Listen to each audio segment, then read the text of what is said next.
എടോ അതിനവിടെ ആൾക്കാരുണ്ടോ, അത് അവര് തീരുമാനിച്ചോളൂടോ, ഞാൻ തീരുമാനിക്കേണ്ട ആവശ്യമില്ല. ഞാൻ പറയും വേണ്ട.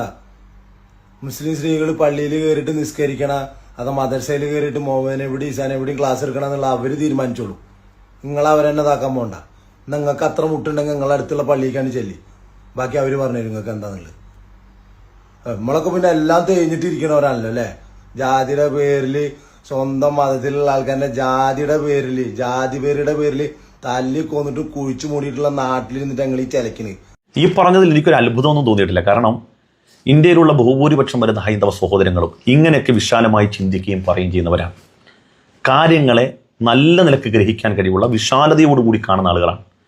അതുകൊണ്ട് തന്നെയാണല്ലോ ഇസ്ലാമിനെതിരെ നിരന്തരമായി ഒരു ന്യൂനപക്ഷം പരമത വിദ്വേഷമാണെങ്കിലും ആക്രോശമാണെങ്കിലും ആക്ഷേപമാണെങ്കിലും പരിഹാസമാണെങ്കിലും പ്രവാചക നിന്ദയാണെങ്കിലും മതനിന്ദയാണെങ്കിലും ഒക്കെ നടത്തുമ്പം അതേ തട്ടിൽ അതേ തൂക്കത്തിൽ നമ്മൾ തിരിച്ച് പ്രകോപനപരമായി മറുപടി പറയാത്തത്, ഇവർക്കൊക്കെ നാവ് വഴങ്ങുന്ന അതേ റൂട്ടിൽ നമുക്ക് നാവ് വഴങ്ങും. എന്നിട്ട് പോലും സഭ്യതയുടെ അതിർവരമ്പുകൾ കടക്കാത്തത്, നമ്മൾ പറയുന്ന ഏതെങ്കിലും ഒരു വാചകം കൊണ്ട് ഈ നാട്ടിലുള്ള ബഹുഭൂരിപക്ഷം വരുന്ന ഹൈന്ദവ സഹോദരങ്ങൾ സമഭാവനയോടുകൂടി ചിന്തിക്കുന്ന മാന്യന്മാരായ ആളുകൾക്ക് ഏതെങ്കിലും തരത്തിൽ വേദന ഉണ്ടായി പോകുമോ എന്ന് പേടിച്ചിട്ടാണ്.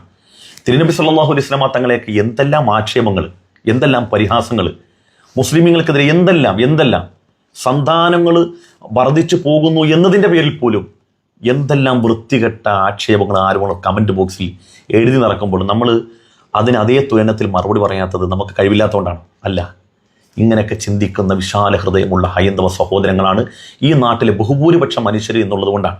ബാക്കി നമുക്ക് കേൾക്കാം. അതിനെതിരൊക്കെ നിങ്ങൾക്ക് ഒന്ന് പ്രതികരിക്കാൻ പറ്റും. നിങ്ങൾക്ക് മറ്റുള്ളവരെ പള്ളിയിലത്തെ കാര്യം നോക്കണേ, നിങ്ങൾക്ക് നമ്മളെ സ്വന്തം മതത്തിലുള്ള തെറ്റുകൾ നിങ്ങൾക്ക് ചൂണ്ടിക്കാണിക്കാൻ പറ്റുമോ? എന്നിട്ട് വരെ ബാക്കിയുള്ളവരുടെ അടുത്തേക്ക് പോക്ക്. പാലക്കാട് മലപ്പുറം ബോർഡറിൽ ഒരാന ചരിഞ്ഞാൽ കിടക്കപ്രതിയില്ലാത്തത് മലപ്പുറത്തെ മുസ്ലിമീങ്ങൾക്ക് എന്നല്ല, കേരളത്തിലെ മുസ്ലിമീങ്ങൾക്ക്. ശബരിമല യുവതീ പ്രവേശനവുമായി ബന്ധപ്പെട്ട് കോടതിയുടെ വിധി പ്രസ്താവത്തെ തുടർന്ന് ഇടതുപക്ഷ സർക്കാർ ഇനിഷ്യേറ്റ് എടുത്തുകൊണ്ട് ശബരിമലയിലേക്ക് യുവതികളെ പ്രവേശിപ്പിക്കാൻ വേണ്ടി ശ്രമം നടത്തുമ്പോൾ കേരളത്തിലുള്ള ഓരോ മുസൽമാന്മാരും ഒരു കമന്റ് കൊണ്ട് പോലും അതിനെ പിന്തുണച്ചില്ല എന്ന് മാത്രമല്ല, മുസ്ലിം ലീഗ് അടക്കമുള്ള രാഷ്ട്രീയ പാർട്ടികൾ ആ വിഷയത്തിൽ നടത്തിയ നിലപാട് വ്യക്തവും സുദീർഘവും സുതാര്യമായിരുന്നു. മറ്റൊരു സമൂഹത്തിൻ്റെയും ആചാരാനുഷ്ഠാനങ്ങളിൽ, വിശ്വാസങ്ങളിൽ മറ്റാരും കൈകടത്താൻ പാടില്ല എന്ന ഭരണഘടനയുടെ തത്വങ്ങൾ മുമ്പിൽ വെച്ചുകൊണ്ട് മുസ്ലിം ലീഗ് ആ വിഷയത്തിൽ നിലപാട് പറഞ്ഞു. എന്നിട്ട് പോലും ഈ സമൂഹത്തിനെതിരെയായിരുന്നു ആക്ഷേപം മുഴുവനും. സോഷ്യൽ മീഡിയയിൽ എങ്ങനെ എഴുതിയെന്നറിയോ?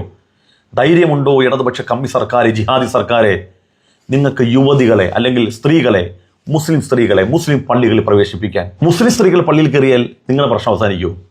അല്ലെങ്കിൽ തന്നെ മുസ്ലിം സ്ത്രീ പള്ളിയിൽ കയറി എന്തെങ്കിലും ശുദ്ധികലശം അങ്ങനത്തെ വല്ലതും ചെയ്യേണ്ടി വരുമോ? മുസ്ലിം സ്ത്രീകൾ പള്ളിയിലേക്ക് സംഘടിതമായ പ്രാർത്ഥനകൾക്ക് വരാൻ പാടില്ല. അങ്ങനെ ഒരുപാട് തത്വങ്ങൾ അതിനകത്ത് അടങ്ങിയിട്ടുണ്ട്. പരപുരുഷന്മാരോടൊപ്പം ഉള്ള സംഘടിതമായ നമസ്കാരങ്ങൾക്ക് വരണ്ട, അവർക്ക് പുരുഷന്മാരെ പോലെ സംഘടിതമായി ചേർന്നുകൊണ്ടുള്ള പ്രാർത്ഥനകൾക്ക് അവർക്ക് നിർബന്ധിതമായൊരു കൽപ്പനയില്ല. അങ്ങനെ ഉണ്ടായിരുന്നുവെങ്കിൽ ഇപ്പോൾ പ്രഭാത പ്രാർത്ഥന ഏകദേശം 4-5 മണിക്കാണ്. ഒരു പെണ്ണ് ഒറ്റക്കുള്ള വീട്ടിൽ നിന്ന് അവൾ ഈ നിർബന്ധിതമായ കൽപ്പന ഉണ്ടെങ്കിൽ തനിച്ച് രാത്രി ഇരുട്ടിൽ അവൾ ഒറ്റയ്ക്ക് വരണ്ടേ? അങ്ങനെ സ്ത്രീകൾ അവരുടെ പരിമിതിയും അവസ്ഥയും മനസ്സിലാക്കിക്കൊണ്ടാണ് പള്ളിയിലേക്ക് ജമാഅത്തുകൾക്ക് പുരുഷന്മാരെ പോലെ നിങ്ങൾ വരണ്ട. അല്ല, പെണ്ണ് പള്ളി കയറിയുകൊണ്ട് പള്ളി ശുദ്ധീകരണം ചെയ്യേണ്ടി വരത്തില്ല. അവർക്ക് അങ്ങനെ കയറാനുള്ള വിലക്കുമില്ല. അതാദ്യം മനസ്സിലാക്കുക. നമ്മുടെ പ്രശ്നങ്ങൾ നമ്മൾ പഠിച്ചുകൊണ്ട് മനസ്സിലാക്കിക്കൊണ്ട് അതിന് ഗവൺമെന്റിനോട് ആ വിഷയവുമായി ബന്ധപ്പെട്ട് നമ്മൾ സംവദിക്കുന്നതിന് പകരം എന്ത് വന്നാലും, എന്ത് കീറാമുട്ടി വന്നാലും അത് മുസ്ലിമീങ്ങളുടെ തലക്ക് വെച്ചിട്ട് നമുക്ക് സ്വയം ആശ്വസിക്കാന്നുള്ളതല്ലാതെ പ്രബുദ്ധ മലയാളികൾ, ഗ്രഹിക്കാൻ കഴിയുന്ന മനുഷ്യർക്ക് ഇതൊക്കെ പമ്പരം വിഡ്ഢിത്തമായിട്ടേ തോന്നുള്ളൂ. എൻ്റെ ഒരു കൂട്ടുകാരെ പ്രേമിച്ച പെണ്ണിനെ പോയിട്ട് വീട്ടിൽ ചോദിച്ചപ്പോ പറഞ്ഞേ താഴ്ന്ന ജാതിയാ, പെണ്ണ് തരാൻ പറ്റില്ല എന്ന് പറഞ്ഞു. ആ മാതിരിയുള്ള നാട്ടിൽ അങ്ങൾ ചെയ്തിട്ട് കോണത്തിലെ വർത്താനം പറയണേ. എന്താ ആ നവോത്ഥാനം നിങ്ങൾക്ക് നടത്തി കാണിക്കാൻ പറ്റുമോ? ഒരു 250 ജാതി 300 സംഘടന ഓവിയാടാ അവിടുന്ന്. എന്നിട്ട് വലിയ മറ്റുള്ളവരെ തീട്ടത്തിലെ തരി നോക്കാൻ വന്നേക്കുക. നിങ്ങൾ ഈ ചെറുപ്പക്കാരൻ പറഞ്ഞ ഈ വിഷയത്തെ മാത്രം ഒന്ന് ഫോക്കസ് ചെയ്ത് നോക്കിയേ. വർത്തമാനകാല കേരളം ഏറ്റവും കൂടുതൽ ചർച്ച ചെയ്യപ്പെടുന്ന ഒരു വിഷയമാണ് ജാതി വിഷയം. ആ വിഷയത്തിൽ ഇപ്പോൾ ചർച്ച ചെയ്യുന്ന വേടന്റെ വിഷയമാണല്ലോ. വേടനെ പാടാൻ കൊണ്ടുവന്ന് ക്ഷേത്ര കമ്മിറ്റി. വേടന്റെ ആസ്വാദകരും അനുവാചകരുമായ ആളുകളാരാ? അതേ വിശ്വാസമുള്ള ആളുകൾ. വേടന്റെ പാട്ടിനെ എതിർത്തതാരാ? അതേ വിശ്വാസമുള്ള ആളുകൾ. തെറി കേൾക്കേണ്ട വന്നവരാരാ? കേരളത്തിലെ മുസ്ലിമീങ്ങൾ. RSന്റെ നേതാവായ മധു പറഞ്ഞത്, ധൈര്യമുണ്ടോ വേടനെ പാളയം പള്ളി കയറ്റി പാടിക്കാൻ? ഞാൻ മറുപടി പറഞ്ഞിരുന്നു, പാടിക്കലല്ല, അയാളെ പള്ളിയിൽ ഇമാമാക്കാന്ന് പറഞ്ഞ ഇസ്ലാമിന്റെ വഴിയെ വന്ന അതിനും ചീത്ത കിട്ടത് കേരളത്തിലെ മുസ്ലിമീങ്ങൾ. വേടൻ പട്ടിക്ക് ബുദ്ധൻ എന്ന് പേരിട്ടു. അതിനും അത് ചോദിക്കുന്നത് ധൈര്യമുണ്ടോ മുഹമ്മദ് എന്നോ മുസ്ലിം പേരിടാൻ പട്ടിക്ക്? ധൈര്യമുണ്ടോ? നിങ്ങളുടെ തല കാണത്തില്ലെന്നാ പറഞ്ഞു. എടാ, നിങ്ങൾ നിങ്ങളുടെ പ്രശ്നം പറയടേ. നിങ്ങൾ നിങ്ങളുടെ കാര്യം നോക്ക്. നിങ്ങളുടെ പ്രശ്നം എന്താണ് നിങ്ങൾ പഠിച്ച് അതിന് നിങ്ങൾ വേണ്ട നടപടി എടുക്കുന്നതിന് പകരം എല്ലാത്തിനും നിങ്ങൾ മുസ്ലിമീങ്ങളെ ചാരിയത് കൊണ്ട് നിങ്ങളുടെ പ്രശ്നം അവസാനിക്കുമോ? മുസ്ലിം പെണ്ണിനെ പള്ളി കയറ്റി നിങ്ങളുടെ പ്രശ്നം അവസാനിക്കുമോ? വേടൻ്റെ പട്ടിക്ക് മുസ്ലിം പേരിട്ടാൽ നിങ്ങളുടെ പ്രശ്നം അവസാനിക്കുമോ? നിങ്ങളുടെ പ്രശ്നം എന്താണെന്ന് ഖിയാമത്ത് നാൾ വരെ, ലോകാവസാനം വരെ അവസാനിക്കാത്ത പ്രശ്നമുണ്ട്. ആ പ്രശ്നം എന്താണ് നിങ്ങൾ പഠിച്ചിട്ട് അതിന് പരിഹാരം കാണുന്നതിന് പകരം നിങ്ങൾ എല്ലാ കാര്യത്തിലും മുസ്ലിമീങ്ങളെ നിങ്ങൾ വലിച്ചിട്ടതുകൊണ്ട് നിങ്ങൾ സ്വയം എളിഭ്യരാകുമെന്നുള്ളല്ലാതെ. ഇനി നിങ്ങൾക്ക് ചിന്തിക്കാൻ ഒരു കാര്യം കൂടി ഞാൻ പറഞ്ഞുതരാം. ലോകത്തെ എല്ലാ രാജ്യങ്ങളിലും മുസ്ലിമീങ്ങളുണ്ട് എന്ന് മാത്രമല്ല, ചില രാജ്യങ്ങളിൽ അവിടുത്തെ നിയമവാഴ്ച വിശുദ്ധമായ ഖുർആന്റെ നിയമമാണ്. എന്നാൽ നിങ്ങൾ ഉൾക്കൊള്ളുന്ന ആശയമുണ്ടല്ലോ, നിങ്ങൾ പവിത്രമാണെന്ന് പറയുന്നു, ആ ബഹുമാനം നിലനിർത്തിക്കൊണ്ട് നമ്മുടെ നാട്ടിൽ നിന്നും മറ്റൊരു രാജ്യത്തേക്ക് പോയി ഇവിടുത്തെ ആദർശവുമായി പോയ ഒരാൾ എന്നുള്ളതല്ലാതെ ഏതെങ്കിലും മനുഷ്യൻ്റെ ഹൃദയത്തെ സ്വാധീനിക്കാൻ കഴിഞ്ഞിട്ടുണ്ടോ? സ്വാധീനിക്കാൻ കഴിഞ്ഞിട്ടുണ്ടെങ്കിൽ എത്ര ശതമാനം? എന്നാൽ ഇന്ത്യയിൽ നിന്ന് പോയ ഏതെല്ലാം മതത്തിൽപ്പെട്ട മനുഷ്യന്മാർ ഇസ്ലാമായി തിരിച്ചു വന്നു. ഇപ്പോൾ കൊടിഞ്ഞിലെ ഫൈസലിനെ അടക്കങ്ങൾ വെട്ടിക്കൊന്നല്ലോ. കൊടിഞ്ഞി ഫൈസൽ എങ്ങനെയാണ് ഇസ്ലാമിൻ്റെ ഭാഗമായത്? നിങ്ങൾ എന്തെല്ലാം പ്രതിരോധം ഹാദിയക്കെതിരെ നിങ്ങൾ ഏർപ്പെടുത്തി, എന്തെല്ലാം ഓഫർ വെച്ചു, ആ പെൺകുട്ടി നിങ്ങൾക്ക് സ്വാധീനിക്കാൻ കഴിഞ്ഞു? അതാണ് പറഞ്ഞത്, മനുഷ്യ ഹൃദയങ്ങളെ സ്വാധീനിക്കാൻ ഒരിക്കലും വർഗീയതക്കും വിദ്വേഷം കഴിയില്ല. നിങ്ങൾ 1000 പേര് വട്ടം കൂടി നിന്നുകൊണ്ട് ഇസ്ലാം വർഗീയതമാണ്, പരമത വിദ്വേഷമാണ്, അതിൽ പഠിപ്പിക്കുന്ന മുഴുവനും മറ്റുള്ളവനെ ഹനിക്കാനാണ് പറയുന്നതെങ്കിൽ ഒരിക്കലും അത് റിയാലിറ്റി അങ്ങനെയാണെങ്കിൽ ഒരു മനുഷ്യനെ അത് സ്വാധീനിക്കാൻ കഴിയില്ല. എത്ര ആയിരം മനുഷ്യർ ഈ നാട്ടിൽ നിന്ന് മറ്റ് രാജ്യങ്ങളിൽ പോയി അവിടുത്തെ നിയമത്തിൻ്റെ കീഴിൽ, ഇസ്ലാമിക നിയമമായിട്ടും എല്ലാ പൗരന്മാർക്കും അവകാശങ്ങൾ കിട്ടുന്നില്ലേ? ഇപ്പോൾ നിങ്ങൾ സൗദി അറേബ്യ പോകണമെങ്കിൽ നിങ്ങൾ ആ രാജ്യത്തുള്ള ഒരു പൗരൻ, നിങ്ങൾ ഇസ്ലാം മത വിശ്വാസി അല്ലാത്തത് കൊണ്ടോ ആയതുകൊണ്ടോ നിങ്ങൾ ആക്രമിച്ചെന്ന് വിചാരിക്കുക.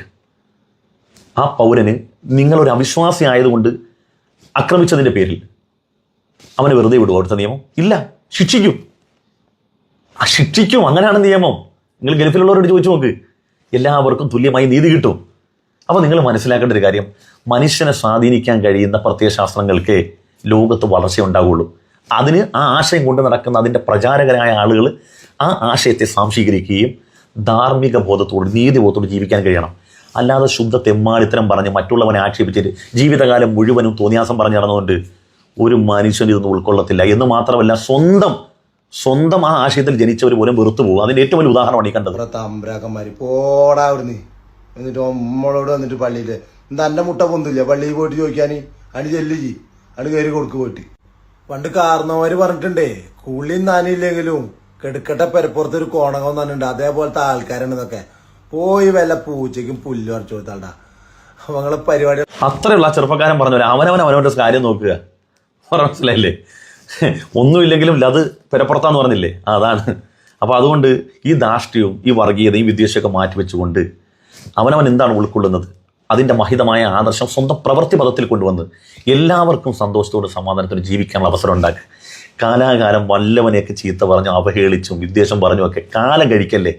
മനുഷ്യൻ മരണാനന്തരം നമ്മളെക്കുറിച്ച് ഓർക്കുമ്പോൾ പോലും വെറുപ്പോട് കൂടി ഓർക്കുള്ളൂ. നല്ലത് പറയുക, നല്ലത് പ്രചരിപ്പിക്കുക, നല്ലതിന് വേണ്ടി നിലകൊള്ളുക, നല്ലവനായി മരണപ്പെടുക.